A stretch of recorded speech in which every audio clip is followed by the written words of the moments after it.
Hey everyone! Today in premiering our new video here, we're going to expand the content type that our channel usually produces and include a new subject category, reviews of technology from the past.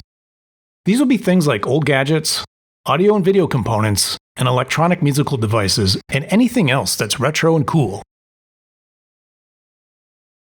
For this first video in the new series we're going to call Retro Tech, we've chosen a mini sampling keyboard that was sold as a consumer-grade product in the 1980s and can now be considered a classic.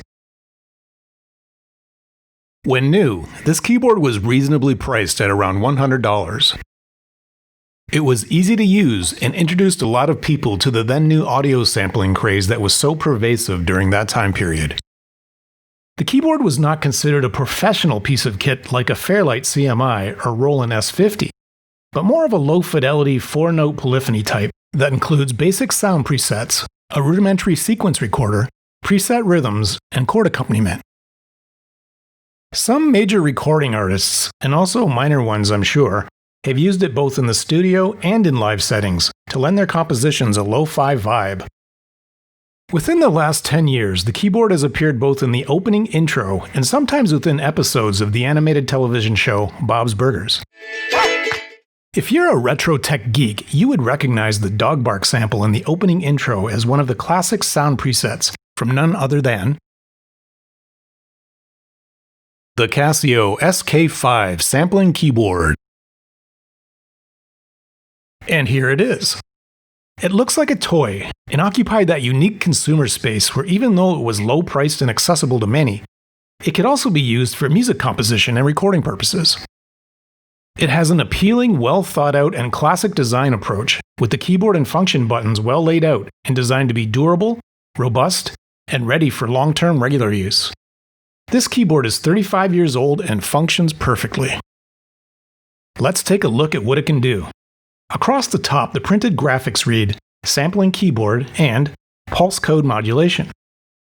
Most people know what sampling keyboard means, but what is pulse code modulation?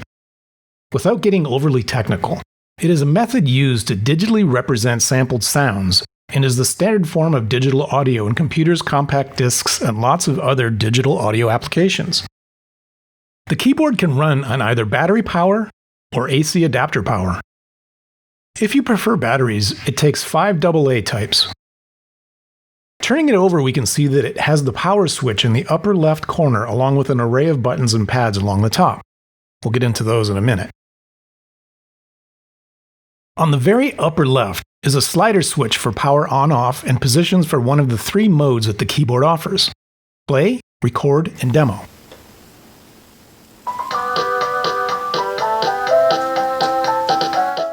Here's a cool feature to change parts of a demo tune to any of the preset tones. Just set the part tone selector slider switch to one of the 3 song parts, either medley, obbligato, or accompaniment. Then press the preset tone that you want to hear in the song part, like this.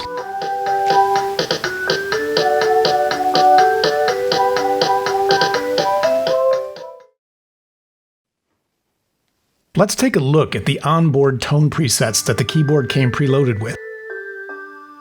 It has 10 presets plus 4 additional ones that are accessible through the 4 left percussion pads. Selecting these and playing them is intuitive and straightforward. Just punch up the sound you want to play and play it on a 32-key mini keyboard. The keyboard is polyphonic, meaning that it can play up to 4 notes simultaneously so that chords can be played. The sound presets on the rhythm pads can be played by tapping on the pads. You can use these to accompany live keyboard playing or playing along to the recorded tune or demo. This keyboard also has 10 different auto rhythms that can be selected and played. The tempo of the rhythms can also be adjusted from a range of 54 to 254 beats per minute.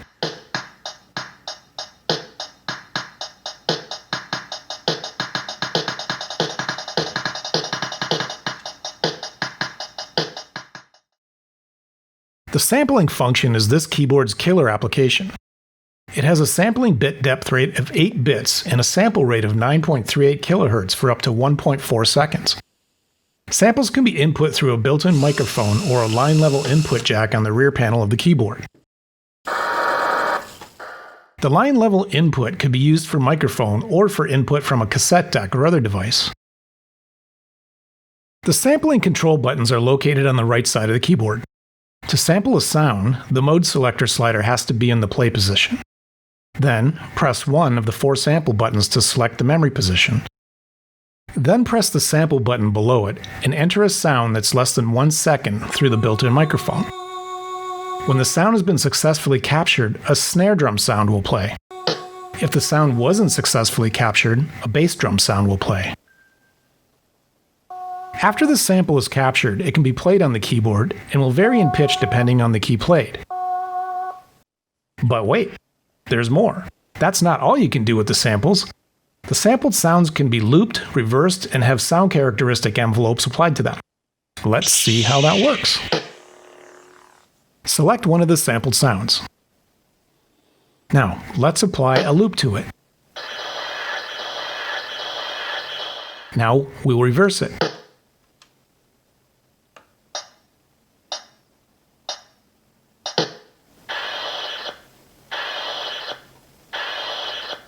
Let's clear the effects we've applied and check out the envelope functions. The keyboard offers up to 6 different envelopes that can be applied to the sampled sound. Here's a slow decay. Now a long release or sustain.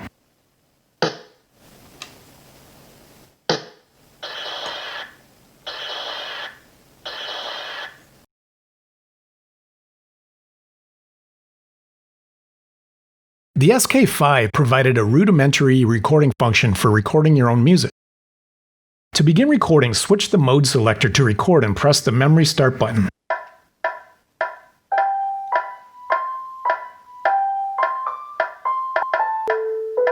Then press the stop button when you're done. To play back your recording, switch the mode selector to play and press the memory start button. Then again, press the stop button when you're done. The SK5 can be modified beyond what was offered in the bone stock factory iteration of the unit.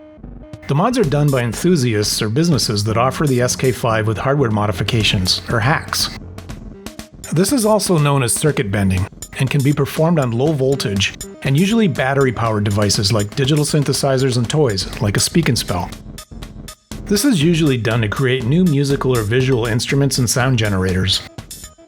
The mods alter the device's sound-generating circuitry through the addition of switches, patch bays, and potentiometers to create randomized sounds that were not originally available in the device when it came from the factory. Musicians include these modified instruments in their compositions and recordings because they are unique and offer something experimental and different. Here's a modified Casio SK1 that features circuit bending mods.